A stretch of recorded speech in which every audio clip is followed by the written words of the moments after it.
I wish I hit record a second earlier to catch your groan, Kyle, but I don't think I did. I think I caught it like halfway through. To be interesting to see. But that's fine. Hello, welcome back. Coach Korner K4, episode 34 or 35. I do not remember. I do not care. Depending on perspective. Yeah, depending on which plane of existence you exist on. I'm your host, Kevin McClure, joined today. I'm Australian, apparently. Joined today by the Imperator. Today, mate. Crikey. Crikey. The Imperator plays Cairo Setsubo. I'm also joined by... Oi! Javier. Javier! You saying, boy? Crikey. Alright.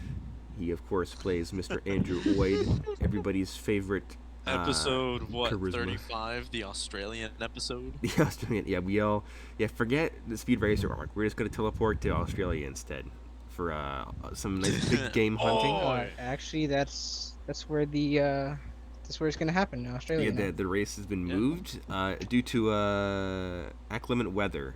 They've decided to move it across the planet to Australia. Everything is upside down. Yeah. Ooh, that's actually a pretty good idea. The entire leg of the Australia arc is upside down. But yeah. Like the entire leg of the Australia race, it's upside down. Stuff upside down. But yeah, also Kyle's here. He plays Maze or Nox or Bonus's girlfriend. Wife. No, he has a wife, all right? Wife, girlfriend. They're not married yet. Yeah. Had. Well, she's not alive anymore. Well, he thinks that he's still married, all right? Deep down, he wants to be still married. He wants to be. Wants to be. Yes, I'll be back. Well, gay. But yeah. Nice job. Last time, the group was hired by their favorite contact, Mr. Braden Zanthorpe, and no, that's who Nox is. It's Xanthorpe's call girl. Yeah.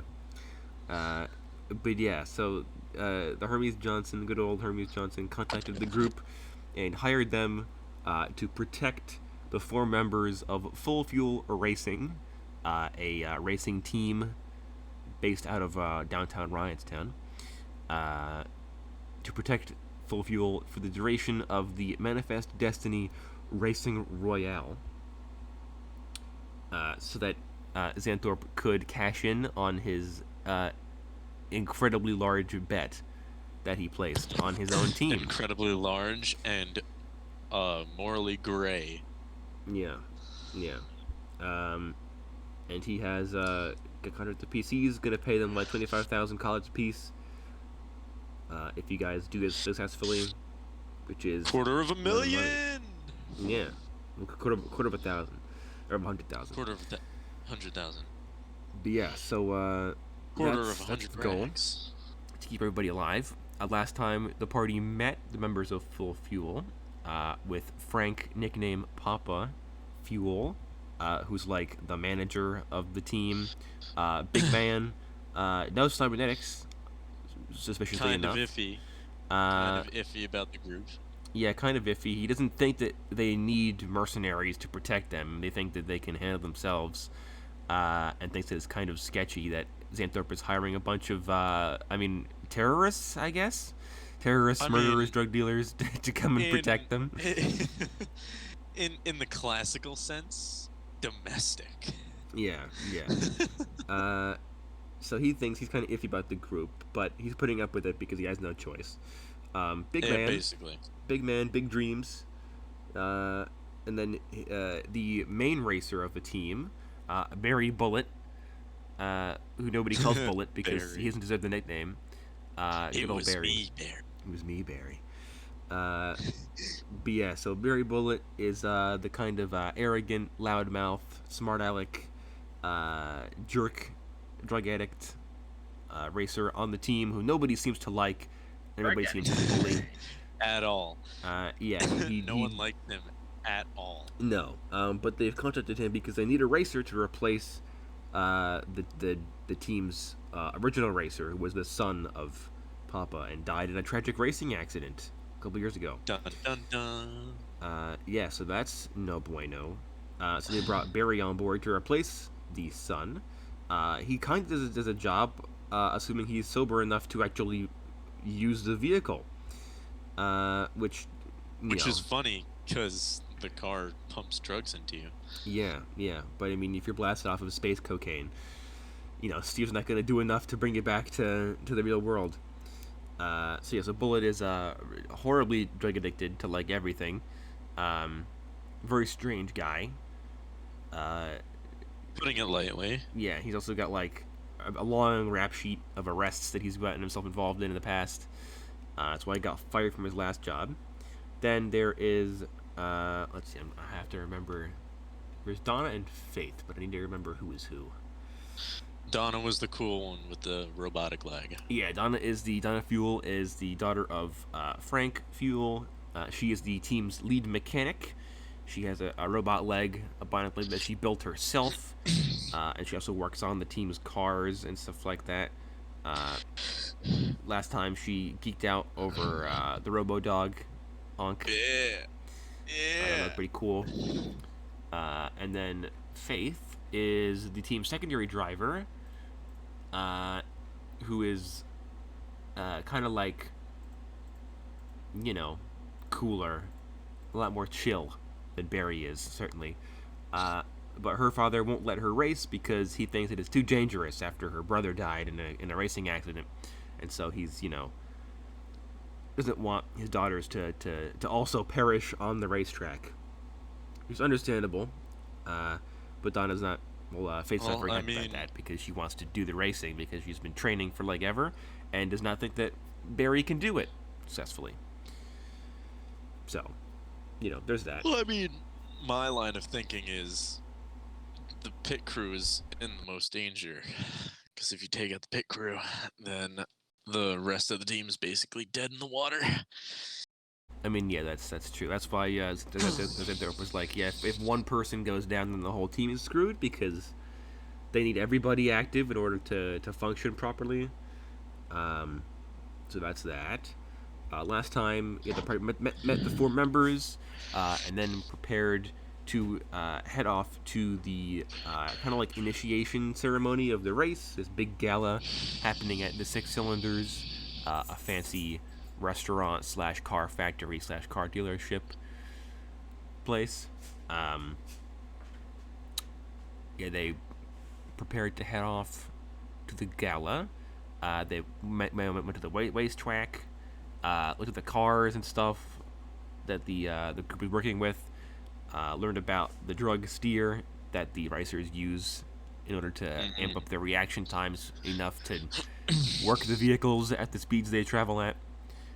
And then I believe we ended off as you guys were leaving that racetrack to kind of begin the preparations for the gala. So that being said, how do you guys want to prepare for the gala? Well, I'm definitely gonna wear my nice outfit that I got from Dapper. And of course. And I'll give Ankh a little bow tie. Okay, nice. I'm going to only have my pistols on me as well, but Ankh will have his 50. Alrighty, makes sense. Bonus is gonna wear his nice suit, and bring his deagles along, and obviously the shield and sword in his arm. Because Oh yeah, I'll also have my arm augments as well. Yeah. Mr. Oid, did you have any particular preparations you wanted to make in advance?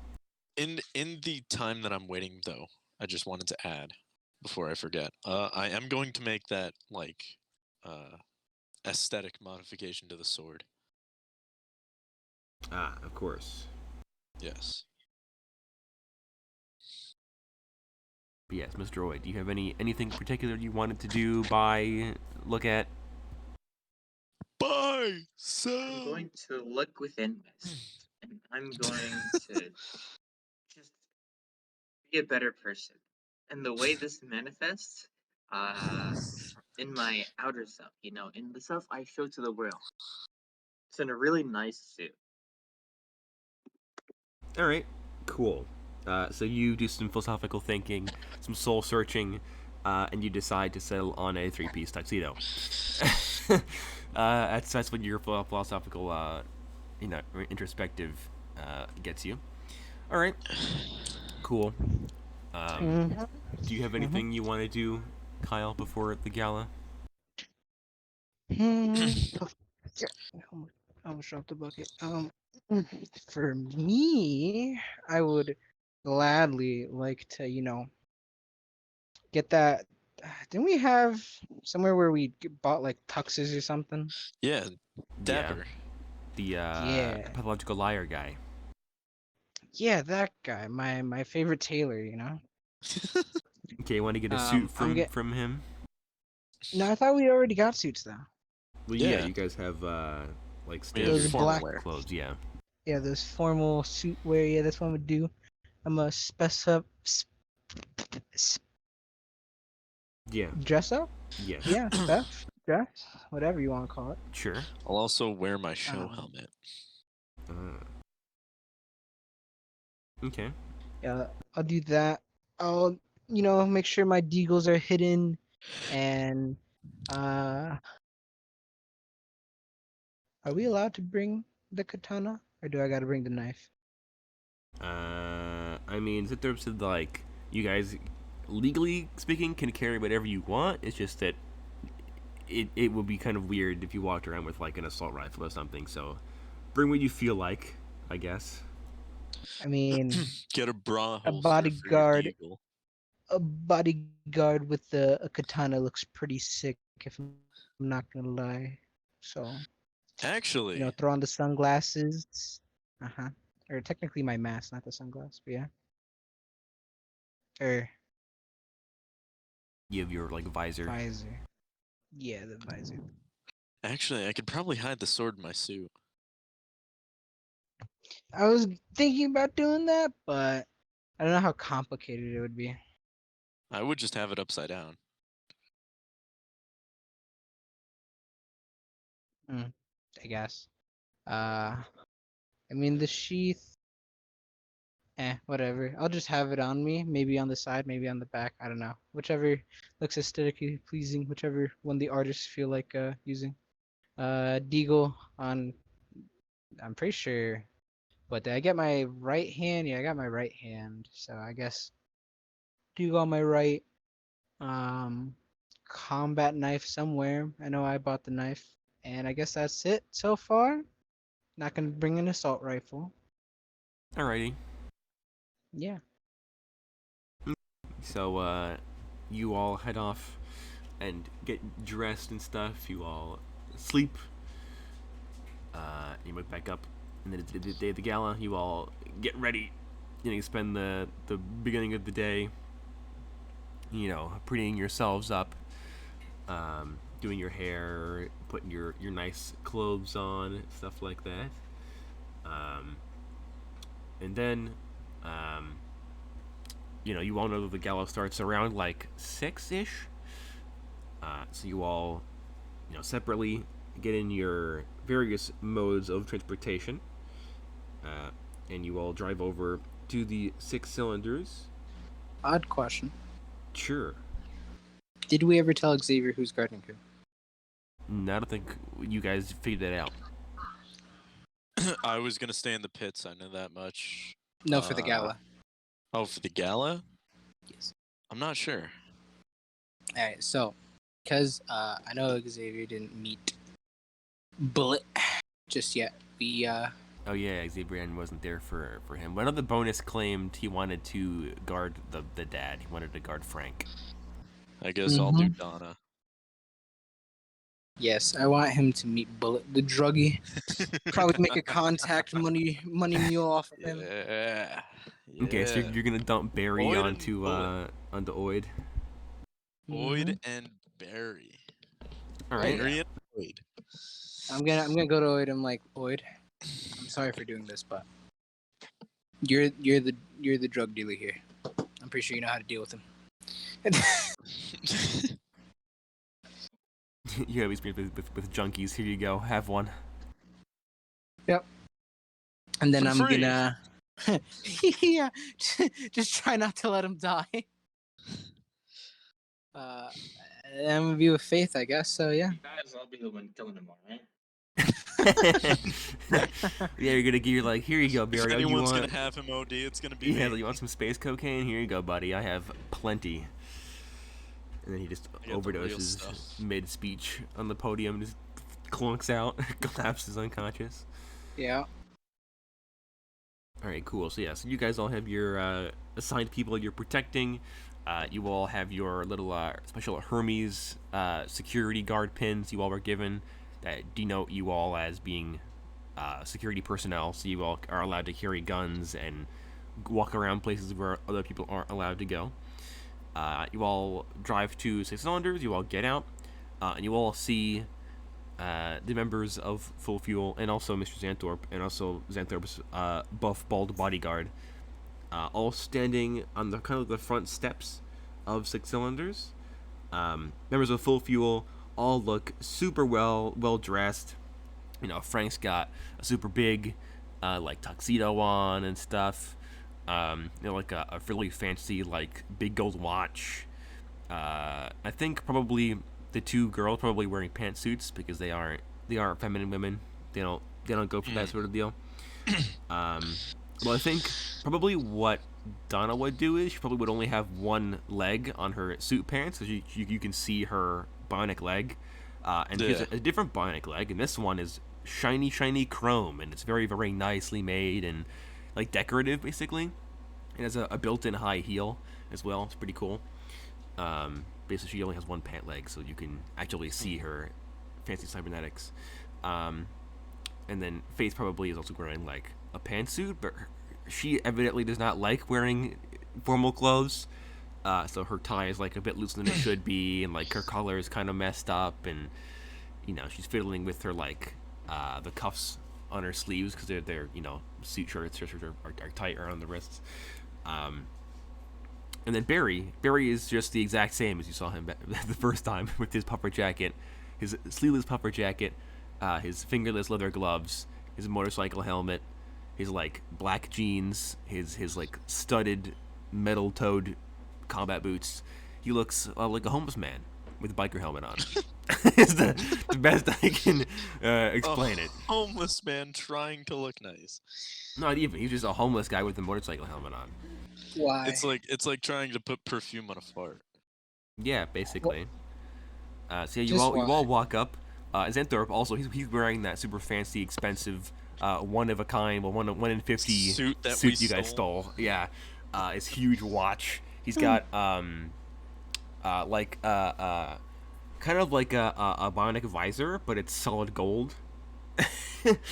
And he has like nice. a bunch of like really fancy like bionic earrings that have like AR projections of the Hermes logo on them, like holograms of the Hermes logo. And the bodyguard is of course standard black suit, black tie, gun. You all walk up, and Hermes Johnson's like, of course, if it isn't my my favorite group of bodyguards, Hermes employees. How are you? All right.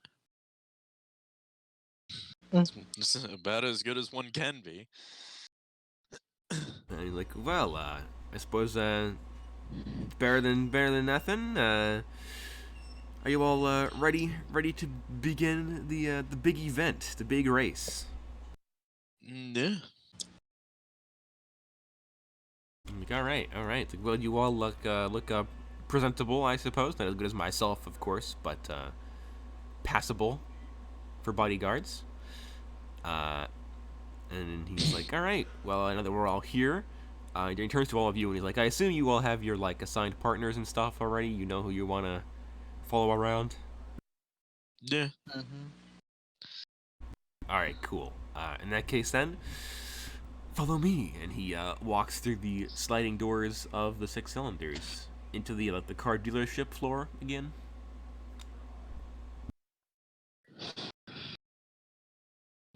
All right. Let's follow him in. All right, so you all follow. Oid, you know that Barry is already drunk. He's already kind of like walking at like a 20-degree angle. Not full 45 yet. He isn't wasted, but he's definitely tipsy already. That pre-party. But yeah, so you all walk in, and Zinter In walks up to actuality, the... he just drank in his car. Yeah, of course. He has no friends.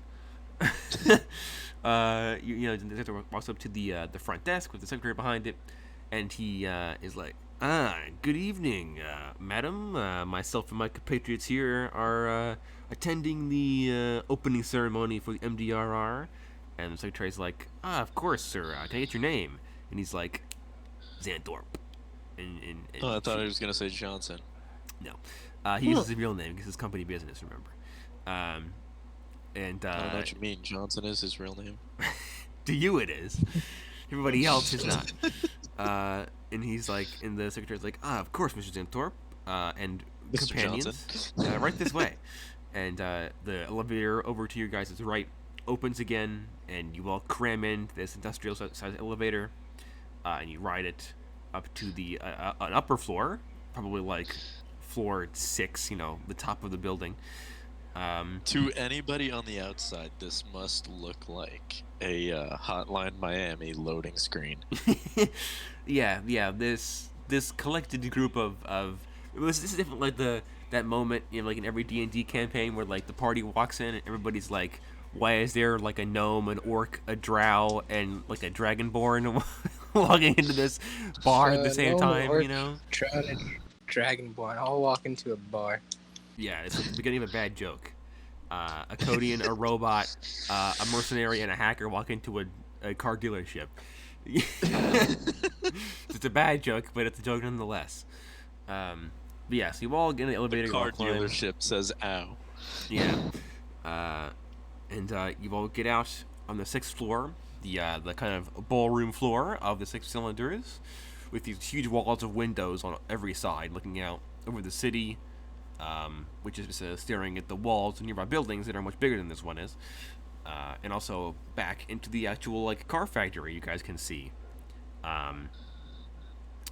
So the elevator opens up, and you all are greeted by some kind of calm, like jazz music playing in the background from a live band on a stage on the far side of the room against the wall. And they're all kind of like the musicians and stuff all have cybernetics that let them play their music, like their instrument better. So like the pianist has like 12 fingers or like 20 fingers on his hand, so that he can play stupidly impressive stuff like super easily. They're all kind of decked out. There are a bunch of different tables with very nice tablecloths draped over them, silk tablecloths. The centerpieces are all sculptures of various kinds, shaped like different car models. Or like motorcycle helmets, stuff like that. What else? There is a huge ice sculpture in the center of the room that's on like a spinning like platform. It's in the shape of a big car doing a jump off a ramp. There's a stage across where the musicians are with a podium on it, and like a big banner hanging from the ceiling. There is a wall of like buffet trays with like the little hors d'oeuvres and stuff on them. There are waiters and waitresses walking around with glasses of champagne, bottles of wine, food, more appetizers, stuff like that. And there are a ton of people in here in various suits, with various levels of chrome on them. One guy you see, his skin is chrome, just straight up. And all the different corporate executives are walking around, accompanied by their racing teams they're sponsoring. There are also a bunch of journalists here walking around with little like iBot camera drones and microphones, and they're interviewing executives, they're interviewing racers and the racing teams and stuff like that, taking statements, everything of the sort.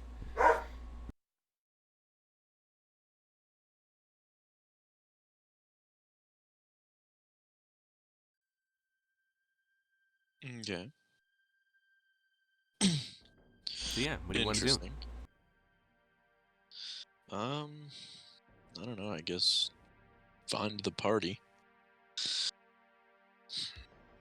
Like the people we're supposed to be protecting. All right, Yeah. they're all with you guys. They all kind of seem out of place. They seem intimidated. Except for Barry. Barry is too drunk to be intimidated. I mean, the rest of them. Aren't we out of place? Just Uh, Nah, we're I mean, perfect. you're all kind of wearing like bodyguard attire, minus like the helmets or the masks and the visors and stuff you guys all have on, and the katana strapped to Nox's back, which definitely makes you out of place. Because nobody else is brandishing weapons openly, but you. Even though what you're talking about. Everybody in here is assumed to have guns, but you're the only one who's brave enough to, brandish. Yeah, to I don't know what display you're talking about. It's just ceremonial. You know, it's with the attire. Yeah, it's a fairly heirloom. It's a commencement. Yeah. It's a commencement I bought myself. So. Yeah, it's ceremonial. It's to commence the event. Katana's a part of my religion, all right. Don't judge me. Don't judge me, man. This is the way. Yeah, this is the way. But yeah, so you guys. I mean, what I do is really based on what Donna wants to do. Bang aggressively. Let's go. Let's get it. No. I mean, yeah, you all feel out of place because the people in here, you can just in the air, you can feel the dollar signs of all the people, all the wealthy people in here. Like on the inside, Cairo's kind of like fanboying. Yeah, you recognize a lot of. Actually, that'd be a good point. If you guys want to look at the people who are in here, I can actually give you information on the different people. Because I have a whole Google Doc. Who can I recognize? Okay, well, you recognize right off the bat, standing. I guess he'd probably be standing next to. So last time that tall, skinny guy that harassed you all at the cylinders, the very pompous guy who worked for Industries, accompanied by two super huge bear-looking dudes. Yeah. He is there, of course. He's here, and he is in the center of a big group of other people who are all dressed in similar Jetson Industries uniforms and suit attire. And standing next to him is a racer that Cairo you recognize, and so do the four members of Full Fuel and Santorp, as being a young man by the name of Pavel Lyadov, whose nickname is Path. He is just an Industries star racer. He is their top level platinum ranked racer. He's like the top seed. Yes, he is the one that most people would bet on to win the race because he's the number one. He's the reigning champion. I have art for him if I can find it. You recognize him. He is wearing what is shown on his artwork. He's not wearing a suit. He's wearing his racing jumpsuit basically.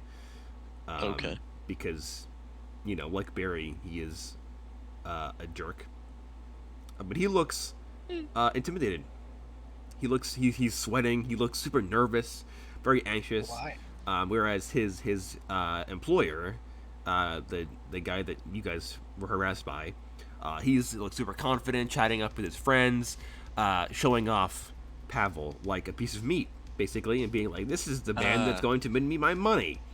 And it's and you can just that would be why. tell from the body language that Pavel is intimidated. Yeah, he's scared to be here next to this dude. Wait, because he's next to the rich guy? Well, because you get the feeling that from the body language, if you guys make out as you guys walk around the gala room, the ballroom, that the sponsors are all making passive aggressive threats against Pavel and being like, "Hey, if you don't win, we're gonna kill you." But not outright. They can't say that. Like, say that out hey, loud, how's your family doing? Yeah, they're like, oh, Pavel here, he's number one, he knows what he's doing, but it'd be a shame if he didn't, ha ha It ha. would be a shame if something were to happen to him. Yeah, that kind of deal. Thinly veiled threats.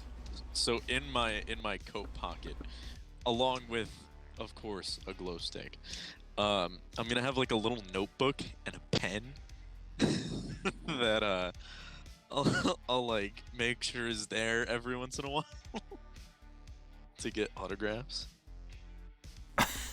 Okay, so do you want to ask Pavel for that's the photo? I don't know. Ask him for an autograph. He looks pretty approachable, so yeah, I'll go ask him. And he goes up to you, he's like, I'm not supposed to talk to you. Yeah, okay. I'm gonna approach him from like where no one else can see me. I'm assuming he's standing at like the back of a crowd, like the back of the crowd, like just trying to be like on the outskirts. Yeah, he's standing next to his patron, but he's trying to like not be part of the conversation. Yeah, he's trying to like be as unseen as possible. I'll go up and be like, "Hey, big fan. Be an honor if I can get your autograph." And he kind of like as you walk up, and he kind of looks over at you, and he kind of like jumps when you approach him. He kind of like flinches away from you, and he's like, "Oh, yes, of course." And he takes like the notepad from you and stuff, and he signs his signature, path and big, like calligraphy. Nice. Like, there you go, sir. Have Hey, thanks. See you on the tarmac. Like, yeah, of course. And then he just kind of like, the whole time he's talking to you, he's side-eyeing his boss. Let's see if he's noticing what's going on. He's like, he looks terrified. And then I'll walk back over to the rest of the group. Okay, cool. On the inside, losing my collective shit, but on the outside, cool, calm, and collected. Yeah, this guy Actually, has won several MDRs in the past. He's do a I big need deal. to make a willpower check on that? Sure, yeah. See if you like fangirl out and like faint. Pass that's out. a 9. That's a 9. I'm Okay, so chilling. no, yeah, you maintain your composure. You don't freak out. All right, cool. Anyone else of note that I would recognize here? Let's see. Wouldn't recognize him. I'm assuming all these people that I don't recognize are new racers. You might recognize these guys. I don't know though. All right. Wouldn't recognize Dude. him. You want me to give an intelligence? Well, I'll give you these guys for free because these guys aren't native to the Western Hemisphere, but they are famous racers. Okay. So I'll give you them as well. Let's see. Here we go. So off in a different part of the crowd are these two, a brother and sister combo, and they are Mitsumasa and Tatsu Huzomi, and they are sponsored by the Japanese branch of Xenocorp. And they race in Japan. They have like big like drifter competitions, stuff like that. They're big onto drifting and like urban racing usually. But it appears that they have decided this year to participate in the MDRR. And they are very well known in Japan. The sister is like a singer, a pop idol, and the brother is the racer. That's pretty cute. If you know. Wow. That's funny. I guess I'll go to them and try and get a signature. Okay, so you walk up, and the brother. Fresh page of course. Yeah, of course. And the brother seems very stoic, very expressionless when you walk up, and the sister seems super bubbly and happy and energetic and over the top, like enthusiastic. When you walk up, she's like, "Oh, hello, nice to meet you." Wait, whatever. are they the type of Japanese like branch that like good English, or the like they can say Broken enough English. for you to understand? They travel enough where they can speak English fluently. Yes. Okay. I was gonna say, because if anything, I can turn on my translator and like speak Japanese. I mean, at least the sister speaks English because she's a pop star, like a global pop star. So. Well, I'll do the translator anyway, and like ask for their autographs in Japanese, and like I'll bow to them and everything. Yeah, all right then. Yeah, so the sister is like super, like, you know, kawaii, you know, cute, adorable, enthusiastic, Kawaii and stuff. Destiny. Yeah, so she, you know, rocks up and she like signs your autograph, she gives you her autograph, she like takes a selfie with you and stuff like that, you know, poses all cute and like and everything. It's kind of off-putting, to be honest, because the whole time her brother is over your shoulder staring at you. Oh, is it the overly protective brother type? Well, he's just like expressionless, just like not saying anything. And then when his sister like walks away, then he just signs your like notepad and walks away. Doesn't say a single word to you. I'll give him a bow as he leaves, I guess. He just nods his head. All right, back to the group. That's all I came for. Damn. But yeah, this is the only. Those are the two biggest names here. Out of everybody. Would I know anything extra about them? Like, well, the guy, Path, I guess. About him. Yeah. You know that he drives a Jason Industries model Sunset R84 car. I'll pass that along to the team. I have a photo of the Sunset R84. It's a top of the line vehicle.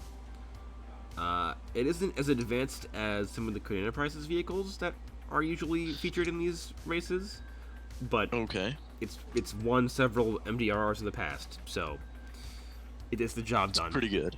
Yeah. Ooh, that looks pretty nice. Ooh, I like. I like their front. How it looks like teeth. Yeah. So Intimidating. yeah. That's what you would know about him. You can make me an intelligence check if you want to know more. Yeah, sure. That is an 8. Matching number of 8. As you were talking to Path, and you guys autograph and stuff, you remember that like you've heard rumors that he is a very dirty racer. All right, Like so he I'll uses, pass that warning. Yeah, that his also you would know for a fact that his car is very well equipped. Yeah, with like booby traps and all that stuff. Yeah, it's got booby traps, got weapons on it. You would know that it has a machine gun, a 50 cal machine gun in it. Bunch of other stuff, the usual, like roll cage and hover car stuff, armored tires, capacitive safety deployable device. Yeah. But it's a top tier vehicle. And then about the Japanese folks, you would know the sister does no driving. She is just there for the free marketing of her brother.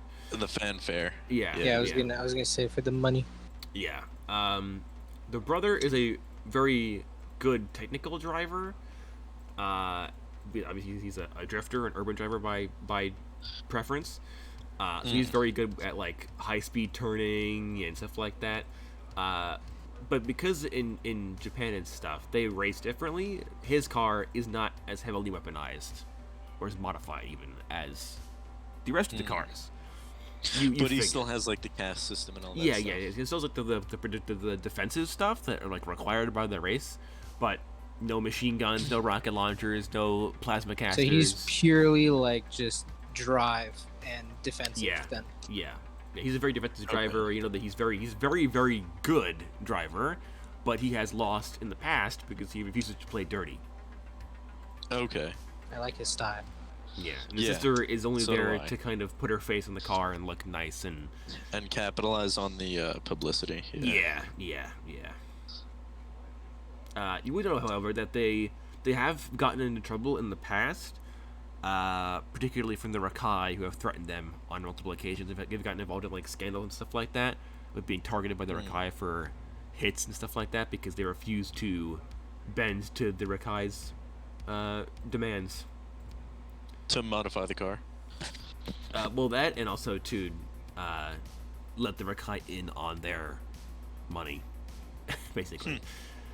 Because the Rakai, the Rakai are rumored to like run Xenocorp anyway, but the actual crime organization wants to make money off of them, and they have always refused. And they don't like that very much. Well, I mean, those are pretty much the big contenders. Yeah. In terms of Path's like personal stuff, you would know that he is. You know how in like Korea, like the K-pop stars, like their whole lives are tailored by their managers, stuff like that. Yeah. That is what Path is like. His whole life has been perfectly tailored to avoid all kinds of scandals, all kinds of trouble. He lives in Russia most of the time, like not even in Lionstown. In the closet. You would imagine he probably has some, but they aren't public because his managers are stupidly obsessive about keeping his image squeaky clean. Right. So you don't know much about him besides the fact that he is, like a prisoner in his own life, basically, by his managers. Okay. That's about it. All right. Yeah. Cool. Other than that, I'll pretty much stick to Donna. All right. Yeah, you all, accompany the people that you were assigned to, and you chose to protect.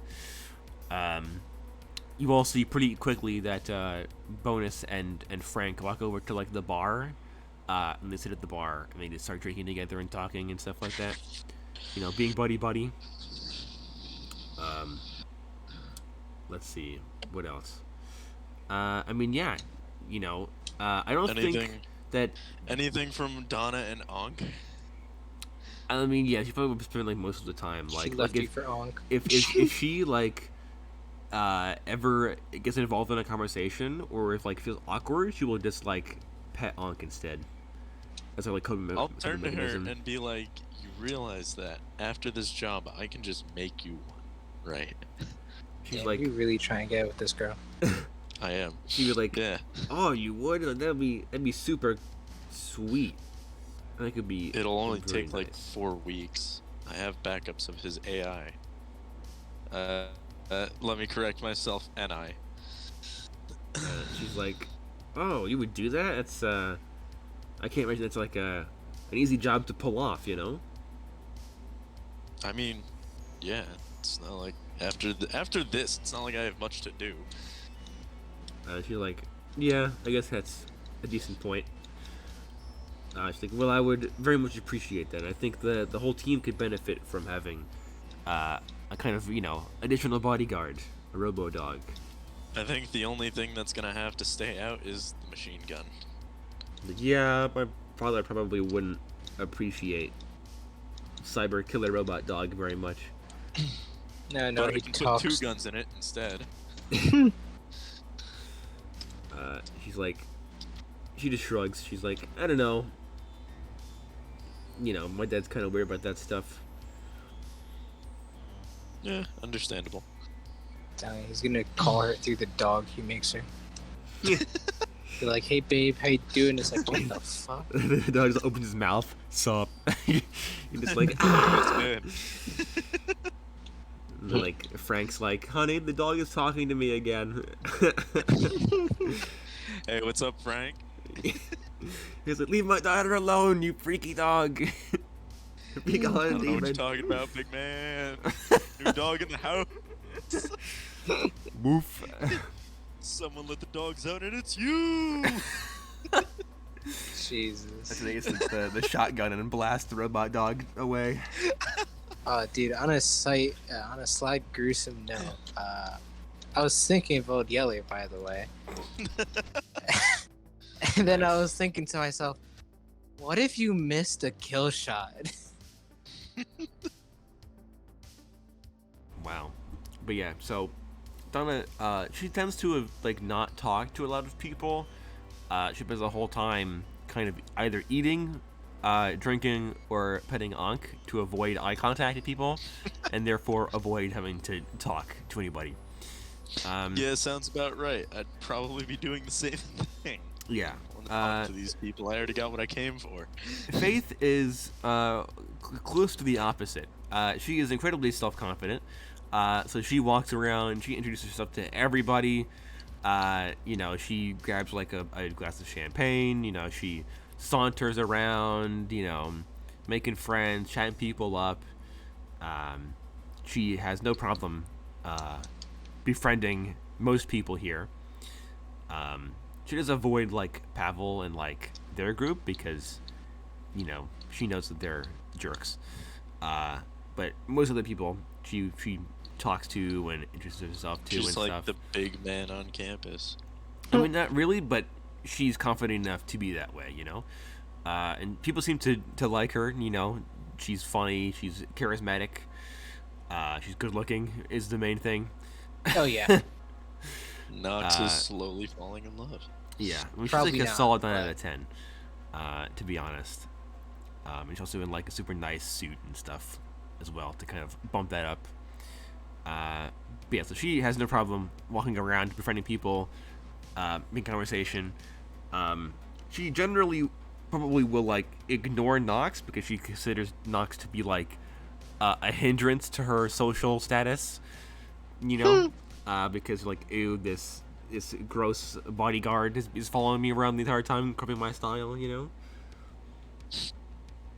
gonna roll my eyes at her comments if I'm being honest. Like, can you like not be so close? It's like, Just like literally like leaning on her shoulder, just being like, "I must protect you, honey. I'm sorry."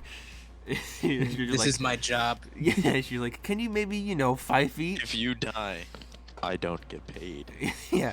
Therefore, I imagine you like orbit her. You walk around her all the time, make conversation. Just like walking between her and the person she's talking to, just like squeezing between her and everybody else, trying to prevent anybody from getting close. Arms Yeah, length, arms please. length.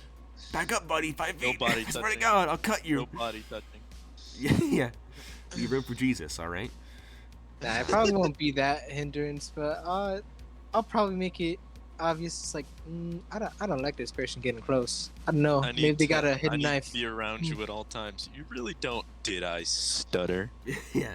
Well, I Man, think you're like lucky I'm not a male, or else I would still follow you into the bathroom. well, I think that like when you're kind of walking around, Faith kind of like grabs the like hilt of your katana over your shoulder and kind of like jiggles it and is like, "Is this really necessary? Did you have to bring the sword?" I'm like, look, I don't get to use it often, alright? Leave me alone. She's like, "You're gonna use it on who here? Are you just gonna start cutting people up mid speech? Gonna rock Yes. up and gank the Yes. nearest executive?" I'm not gonna, cut anyone, but I'll cut a bitch. But let's be completely honest. I don't know what tools they have to get people out of their cars, but if Bullet, not that I care, ever gets into an accident, let's just say I can save our driver. She's like, by bringing a katana to a gala. Yes. Yes. But I don't want to go back home and then come back to grab it. She blinks at you a couple times. She's What like, what if an earthquake happens and he gets stuck under some rubble? What if an earthquake happens? Hey, you'll thank me later. Plus, What if the meteor storm and I have to cut the meteor in half mid-flight? All right, jeez. all right, look, you don't know what odd, crazy things have happened to me. All right, you had to use this to do many things, like cut You open see doors. that suit Xanthorpe is wearing? Yeah, I had to cut that out I of a almost sliced it in plexiglass. half with this. Yeah, I had to cut it out I of a saw plexiglass this case. truck in half. Sealed it using only the power of flex tape. I sawed It's Barry handsome. Bullet in half. And put it back together with only flex tape. Watch him drive the MDRR with only his legs. I sawed this car in half. But yeah, so she's kind of like not pleased that you brought the katana, but she rolls her eyes and she's like, whatever. I'll like go and like hide it within my jacket. It's not like it's overly huge. It's just the hilt's gonna be standing out, and they'd be like, "What the hell is that?" Yeah, it's still carrying a obvious radio in you her have back? one, but at least they can't see like the titanite razor sharp edge flinging around, bumping into tables and stuff as you walk by. So, Just imagine if I got the sheath too. oh yeah, the weaponized sheath. You just beat people with it. 5 feet, whack. 5 feet, non-lethal. Stop resisting. Desist. But yeah, so she walks around, she checks people up, She got a like a glass of champagne and stuff. So yeah, so that's that for now. Then we'll move on to Barry Bullet. Barry, Mr. Oi, you have quite the job cut out for you, I'm afraid. Mr. Bullet starts the night off by doing like a dozen shots of just neat vodka, and then proceeding to stumble around and yell swears and slurs at every single other driver he can find, repeatedly, nonstop. You're shocked at his honestly, like, his lung capacity is impressive. The amount of time you can go without having to take a breath. Oh no. I think we should remove him before something bad happens. You're Would it just be like, possible for me to just tail behind him and just act as a kind of, personal, like, sensor? Every time something comes out of his mouth, I just, like, emit, like, a beep sound, Are you Okay. in a tunnel? yeah. So you just like follow him around to just kind of like no matter what he says, you just beep all of it out. Yes, that works well enough. The other people he like harasses are bothered by him, but because they can't hear what he's saying, they don't like knock his block off or anything. Man, they're just like, what is this convenient? Hey Xavier, do you have any of that like space age Narcan To sedate him? on that Brunson. to sober him up? Give him some bloodlust, bro. Oh, you should do that for the race, so that way he's more. Oh my aggressive. god. Oh my God. Make a worm before he can't drive a car. That's what that would be. My car can fly. He just smashing his head into the steering wheel as he's driving. Ooh, ooh, ooh. Just, but yeah, so you follow him around. Crump driver. Yeah. So he's stumbling around. He like spills his drink on people, and they like harass him and then shove him around and stuff. And you have to like pull him away before they do a fist fight. Lucky enough, you see him that he's too drunk to know how to work the holster on his gun, because he's lost all of his dexterity. So he cannot undo Why the did no clamp. one take that from him? You guys didn't take it from him. You know he has a gun on him and a knife, but he's too drunk to work the clip on the holster, so he can actually take the gun out. Is he too drunk to work the knife though? He's too drunk to remember he has the knife, I think. He just because like the gun is like you can feel the gun on your hip the whole time you have it. So he's like, Yeah. I have, but he can't. Yeah, he's very frustrated. You that he can't undo feel the clamp. knife. Yeah. The counterbalance is too much. You can't feel the knife on his other hip. It's perfectly balanced, as all things should be. Yeah. So that's the first couple of hours. Is just all of you every 5 minutes hearing a beep across the room as Ori has to project this censored sound every time Barry attempts to speak to someone of any kind of importance. Very annoying, I must say. But then, that happens for a solid couple of hours. And then, probably the first other event of any real note is when a journalist with, an iBot drone approaches Faith and is like, oh, hey, I know you're from, Fyul, whatever. Wondering if you wanted, like, if I could, like, ask you some questions, interview you for the studio. And she's like, of course. And, so they walk over to, like, some of the seats and stuff, and, like, little, like, lounge area they have set up with, like, some coffee tables and chairs and stuff. And they all sit down, and the reporter starts off, interviewing her, asks her questions. A little iBot drone kind of follows her around and stuff, and kind of, records the interview. And the interview, every like 5 minutes or whatever, orders Nox to move out of the shot. And is like, shuffle it, like, to a little bit more. Okay, good. Just like 2 feet to the left. I Yeah, think alright. what I'd do is I'd be close enough to like do something, but I won't Sitting bother behind their the shot, reporter. you know? Yeah, close enough for Oh, like if something overly goes photo down, you bomb. can like lunge in and cut him down. Yeah. Okay. Yeah, so the interview goes on for like 10 minutes. Interviewer, kind of sleazy, kind of creepy, kind of asks some questions that probably gets into HR in most other, places. But, Face plays it off, doesn't seem particularly bothered.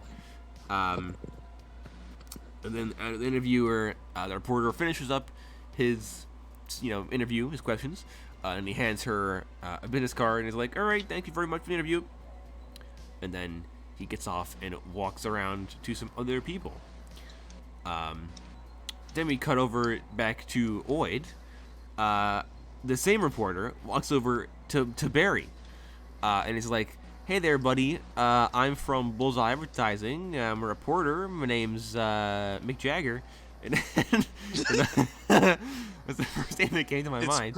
It's spelled like Mike Jagger. Yeah. It's like, and we want to have an interview. And Barry's like, "Sure, buddy." Can I see this happening? Yeah. I'm gonna sub-vocal to Oid. Hey, cut this off.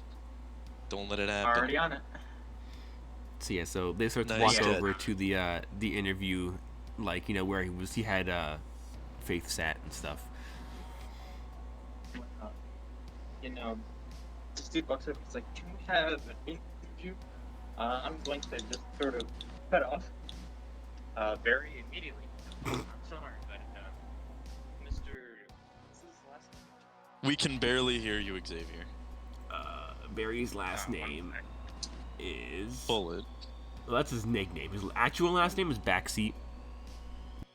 Backseat. Yeah, it's pretty funny.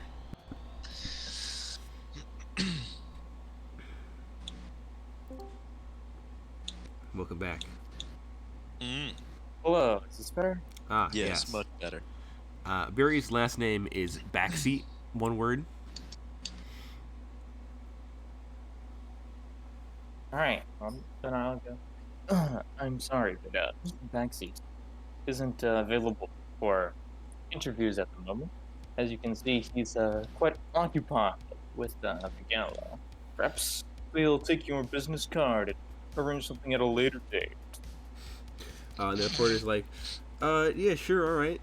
And he hands Barry a business card, and Barry misses it several times before grabbing it, and then tries to put it in his jacket, but he has no pockets in his jacket, so he just falls to the floor, and then he realizes that he's there, and he walks away.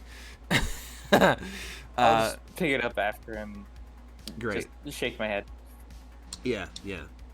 This feeling makes you realize why you avoid the people you sell your drugs to.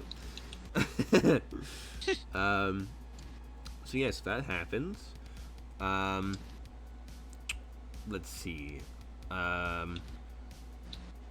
Yeah, so then probably after 2-3 hours of mingling, eating, there is an announcement made and stuff that the main speakers are going to come up and actually start the race. As I hear this, I'm gonna radio over to Oid and be like, "Hey, just a side thought. You should probably sedate Barry so that he doesn't crash this."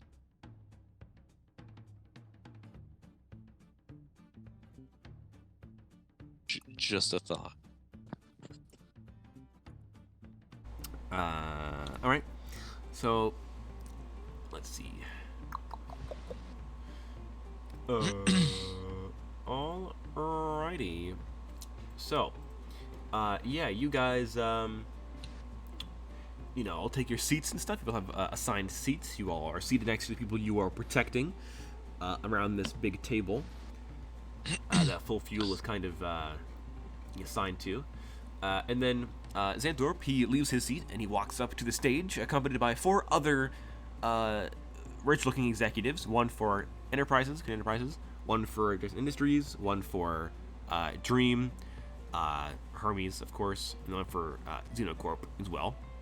and they all give up, and they all go up and they all make their speeches, celebrating the beginning of another MDRR, and basically the speeches are something generally to the effect of,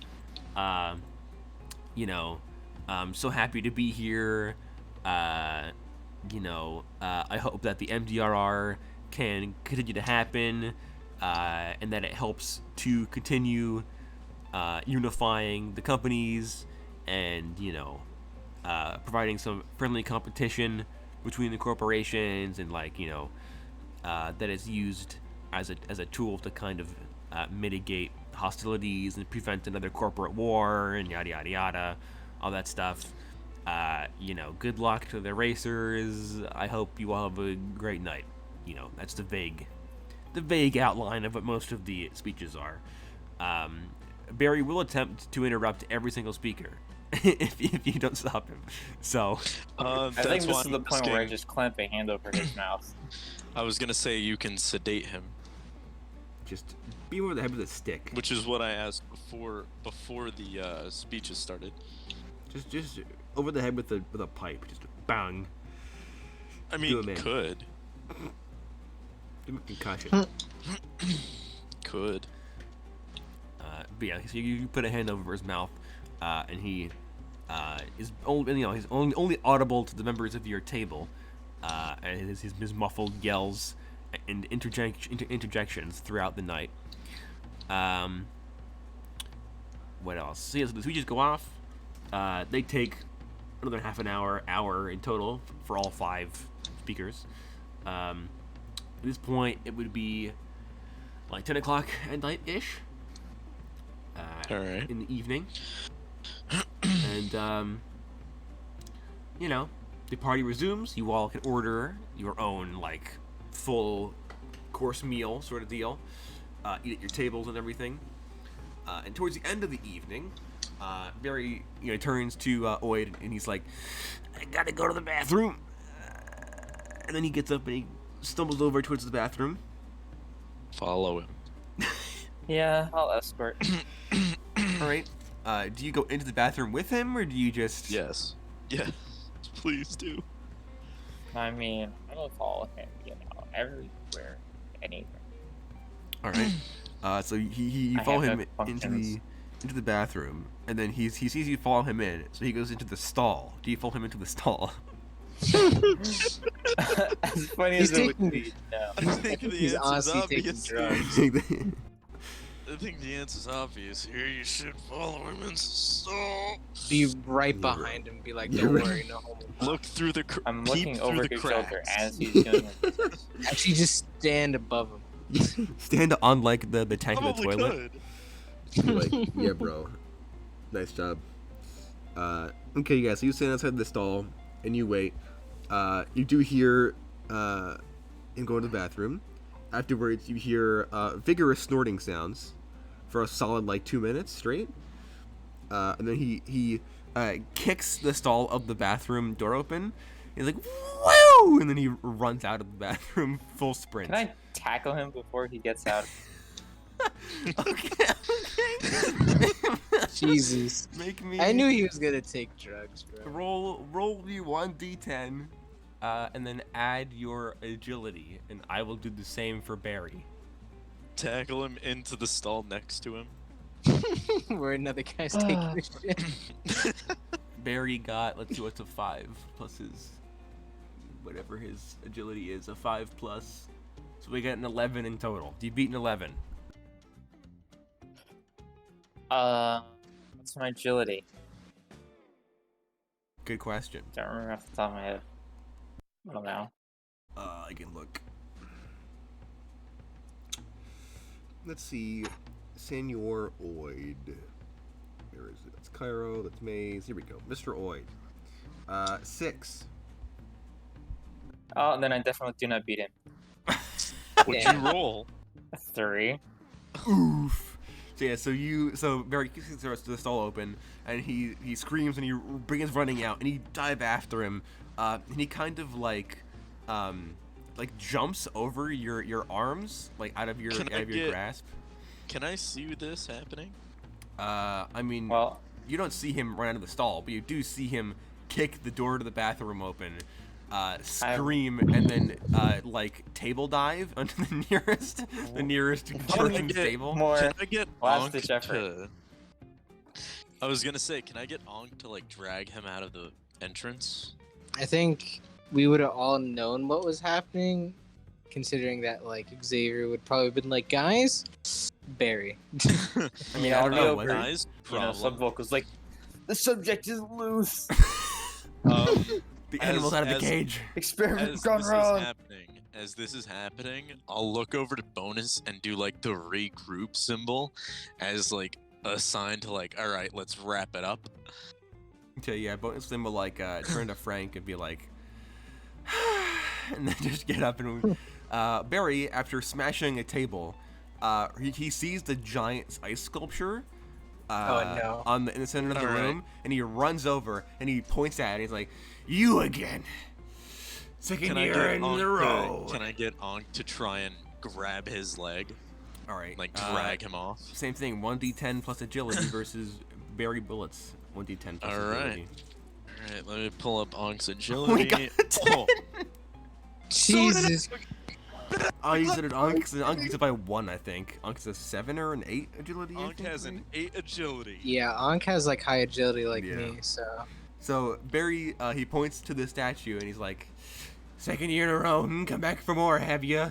And he And all I goes do to is like, look to Onk and like and it's whistle. like, yeah, so Like- he just whistle, and Barry starts sprinting towards the ice sculpture, and he goes to like tackle the ice sculpture, and as he opens his arms and jumps, Ankh grabs his like ankle and just drags him back to the ground. So he like a whip just slams his face in the floor. Just, face plants turn- real hard. I'll turn to Donna and be like, all right, I think it's time we left. And it's kind of is kind of like, you can see that she's like smiling, but also kind of like horribly embarrassed at the same time that this is happening. And the you look over at the table that he smashed, and of course it had to be the JI guys.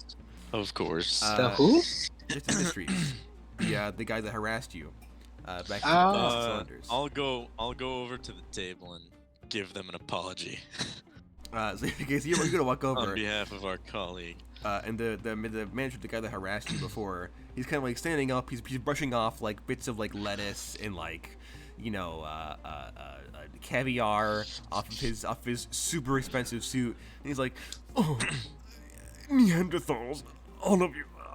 Oh, he touched my I'll food." specifically look over to Path and be like, my apologies. Pat? Yeah, Pavel. The eraser. Oh, Pavel. Oh. I'll probably look Yeah, at Faith and be like, why? So Barry was knocked unconscious for a second there by that impact, but he's now conscious again, and he's still trying to like crawl towards the table, but he can't because Ankh is just stronger than him. I honestly Can I- think I'm gonna, like, I was go gonna over say, to- can I give Onk a strength check to like drag him towards the exit? yeah, I was gonna say I'm pretty sure Ankh would just be dragging him. He'd be like, no, Yeah, no. he's like, "Let me at him. I can take him." I'm gonna say to the guys, like, do you guys want me to like sedate this guy? Oh, just knock him out. Please, Yeah, please, I we're think gonna have to carry him Bonus out. just walks over, grabs the back of his helmet, and just whoop, whoop, whoop, whoop, whoop into the floor like 4 times until he just stays out, and he's like, "All right, Problem leave. solve, everyone. yeah, nothing to see I'll- here, I'll call folks. Ankh Keep back. moving." I'll call Onk back and be like, good boy. Yeah, Ankh walks over. He tries over, all happy with himself. Bonus just kind of like drapes Barry over his shoulder like a fireman, you know, just kind of like, I'll You know. give Onk a 15 millimeter wrench to chew on. basically the JI guy like, "Oh, I will send the bill for this suit to your manager, troglodytes." Oh, Yeah. them fighting words. Them fighting words. You gonna stand there and let him call you a troglodyte, bro? Use the word Bro, don't even. I got called a troglodyte from a midget in Borderlands 3. Those are fighting words, bro. I want to punch him so bad. But I'm not gonna. It's like, who's going to pay for this table? As he says that, I'll turn to him and be like, "That's you," and then walk away. Pulls the no you. Me to pay for this? I didn't I'll destroy pull this out- table. I'll pull out like a business card, but instead of like my logo, it's just a reverse symbol on it. Uno And reverse card. place it on and place it in front of him and be like, "What you just heard was a no you card. No you," and then walk away. I guess with Donna. And the guy, he looks over to his two bodyguards, and he's like, "Oh, gentlemen, beat that unconscious man until he pays for my suit." And the two super jacked guys start walking over to grab Barry off of Bonus's back and to beat him senseless. And I guess that's when I, just step in front of them mid-walk. I'm gonna go, "I'm sorry, sirs, but I'm afraid I cannot let you have my client. I'm sure we can settle this amicably." You get the feeling they don't speak English. I'll step in front as well and say in Russian. Well, what If branch are they from again? Jackson Industries, they're Russian. Yeah, they're Russian. Russian? Okay. Then. Can I quickly Google translate Russian? Okay, yeah, you can translate Russian. And they kind of like look. They kind of like they both cock an eyebrow and look at you, look at each other, look at Barry's unconscious body, look back at their boss, look back at each other, look back to you, and they're like, "But we need to get to stupid man. He needs to pay for table." I'll step next to Oid and with my translator, I'll be like, "Look, if you want to get the money from him, just take him to court." God, oh, and worse. The two guys are like, "But court is boring." That's too bad. We can't let you get I'll probably. Do we even have some vocals with the Johnson? Xanthor? Well, he can't talk back, but you can talk to him. I'll be like, I'll probably go in through some vocals and be like, Xanthor. All right, so Xanthor's cell phone rings, and he picks up his cell phone and like, "Yellow." I think like, it probably "Hey, play yeah." like oh god, like some really raunchy like hip hop music, probably like a rap. Oh, I was gonna say the Nokia Arabic theme. Nokia. Unless that one's for me. No, you bet. I think Bonus probably has the Nokia. Yeah, I'll probably just call him and be like, "Hey, we got a money situation. Barry just, table They dived for onto some that reason rich guy." want him to pay for the table. And he sees Xanthor staring at you from across the room. And he's like, "Yeah, I know. I'm here. I saw it happen." Oh no, I know. I'm just letting you know. They're probably gonna beat up your driver until Not he conducive to can victory. so that like he can unconsciously somehow pay for it. Don't ask me how that's gonna work out, but yeah. You're like, "All right," and he hangs up on you, and then he walks over to the two guys, and he pulls out like a $5 for each of them, and he's like, "All right, this'll do for you. Go over to your friend or whatever, and tell him to put it on my tab." And the two Russian guys are like, "Okay," and they just turn around to take the $5, $5, and they walk away. And that's it. Turns to you guys, and he's like, "All right, let's leave." Oh yeah. Agreed. I turned to Faith. I'm like, we gotta go. Seems like Barry crashed another party. Well, almost. I'll You see turn to Donna and be that like, "All right, yep." that Faith has rolled up her like dress shirt sleeves, probably for like a fight. her jacket's off. Her rolling up her sleeves. She's like, "What? We're leaving? Oh, come on!" I turned to her. I'm like, Faith, look, I wanted to too, but to be real honest, if it was you, yeah, probably, but it's Barry. Like, I guess, good point. All right. And she rolls her sleeves down and she cuts the jacket. She's like, Me She too. walks away.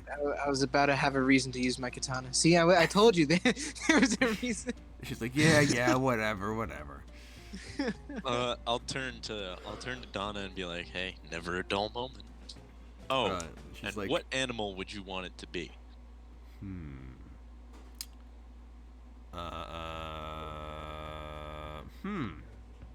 Good question.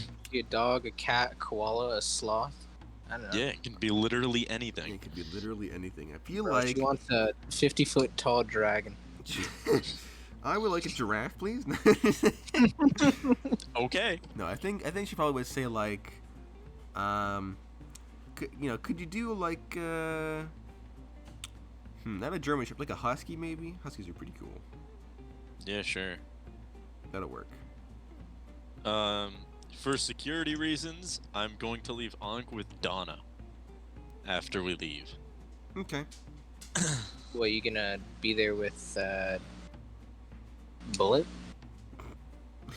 You're all going to just sit up, standing around Bullet like a wall and just I follow him won't. around. Assumably, we're all gonna be split up during the night. So at Yeah. least if I leave Ankh with Donna, that's security for the entire family. What, bro? You're not gonna sleep with your chick? I mean, you guys would know that like the hotel rooms and stuff you guys get are doubles. So you do all sleep in the same room as the people you're protecting.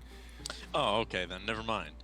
All right. But yeah, so then Frank, as you guys are walking out, Frank is kind of like talking to Bonus.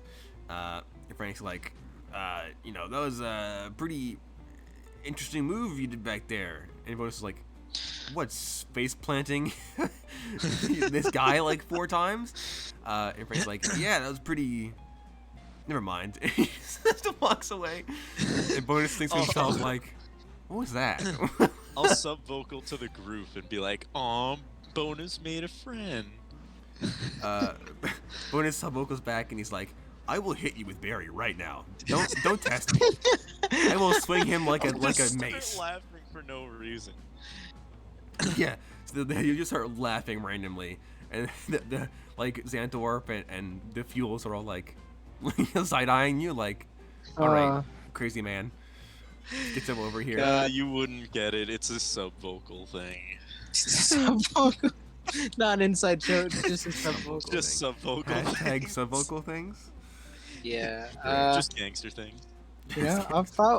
Honestly, I'll probably look at the group, look at who we got covered. I'm like, damn, I really want to try some wine. We can order I can room have some service. sent to your room. Yeah, it's not a big deal. What do you? Exactly. What kind are you Plus, feeling like? You've got Xanthorpe in your pocket. You get everything for free. Bro, Like, I'm gonna what turn to kind of wine you Xanthorpe. got? Like, you can send wine to my room? Like I can send. I could get a car delivered to your room if you wanted to through the wall. All right, I could buy the building. All right, don't. Can I don't try Can me. I deliver to my room? Huh? Boink. What do you want? I said, can I have you be delivered to my room? He's like, Boink. he's like, well, now I'm afraid I like my penthouse better. Damn. Then you Yes. have me delivered to you. Just ask I'm him like, that. damn. Can I get a call? He's like, but yeah, wait, like if you want wine, I can get. That's like simple. I can Go to do that. Xanthorpe and finally, after how many sessions, just tell him like, you could get me delivered to your room. Yeah, but I don't want to be delivered to his room. So you want to make him come to you? Wow, play hard to get. I Bro, what? I can crush him with my thighs, of course. see. Yeah, but also he's the money, so. Exactly. He's So, not going to leave the penthouse. Yeah. So you might as Let's well. let's be honest. We all know Xanthorpe gets bitches every day. He does. Every day. He gets many of So- them, in fact. So think about it. If I'm the one woman that's like, I could go to you, but not right now. Obviously, he's gonna be like, I see. Make him work for it. Actually, what are you talking about? He gave me a nut. What would happen is after you say like, oh, can you get delivered to my room? And he says, no, we'll leave my penthouse. You get like an AR message that says that you've received like the key card access to his penthouse. Oh, dude. And he kind of like winks Hell yeah, at you, like, and he keeps like, walking. And I'll sub vocal voice. I'm like, guys, I just got access to a penthouse. It was like, what kind of I'll wine do you text want and there be like, when you're GG. waiting for you? You know, Oh yeah. I can have some of that Pinot Noir. I can have whatever you want. I I'll also think sub that like GG. yeah, and then that after you guys like get out of the building, Bonus turns to Oid and just like dumps Barry into Oid's arms, and he's like, "Here, you take him. I don't want him anymore. He smells."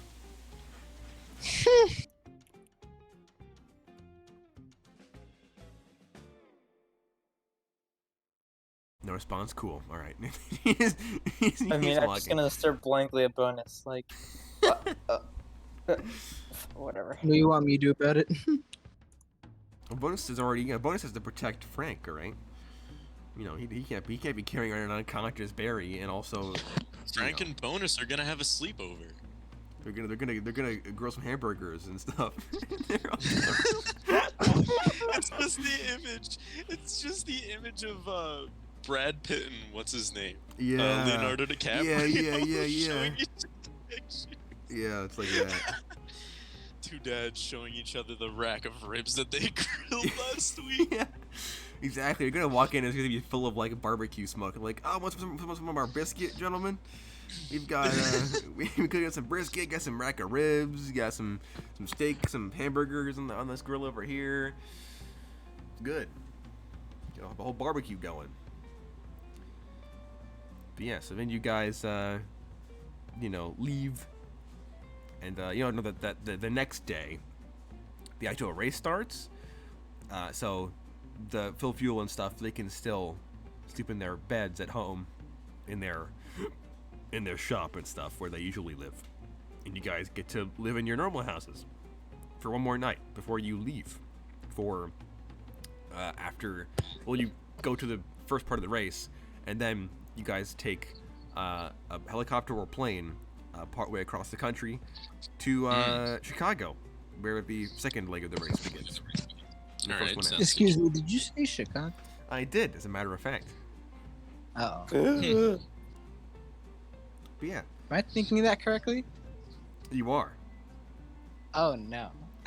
But yeah, so you guys, go your separate ways. Before you guys get in your cars and leave, he's like, well, that went about as I had planned, so thank you for handling Mr. Bullet for me. Yeah. I knew one could do it. He's like, I had yeah, total faith. True. Robo dog for the win. You're like, yes, very good boy. And he kind of like, pats Ankh on the head like a couple times, kind of awkwardly, and he's like, Yes. like, well, in that case, I will see you all at the racetrack for the first leg of the race. Yeah, of course. I'm like, all right, bright and early, 8 o'clock a.m. All right, see you then. And he kind of like whistles, and a hover limousine descends from the sky and picks him up and then hovers back into the sky and floats away. That's where we'll end it off for today's episode. All right. Thank you guys so much for joining us. If you liked it, you know what to do. And we'll see you next time on Quest for the Core.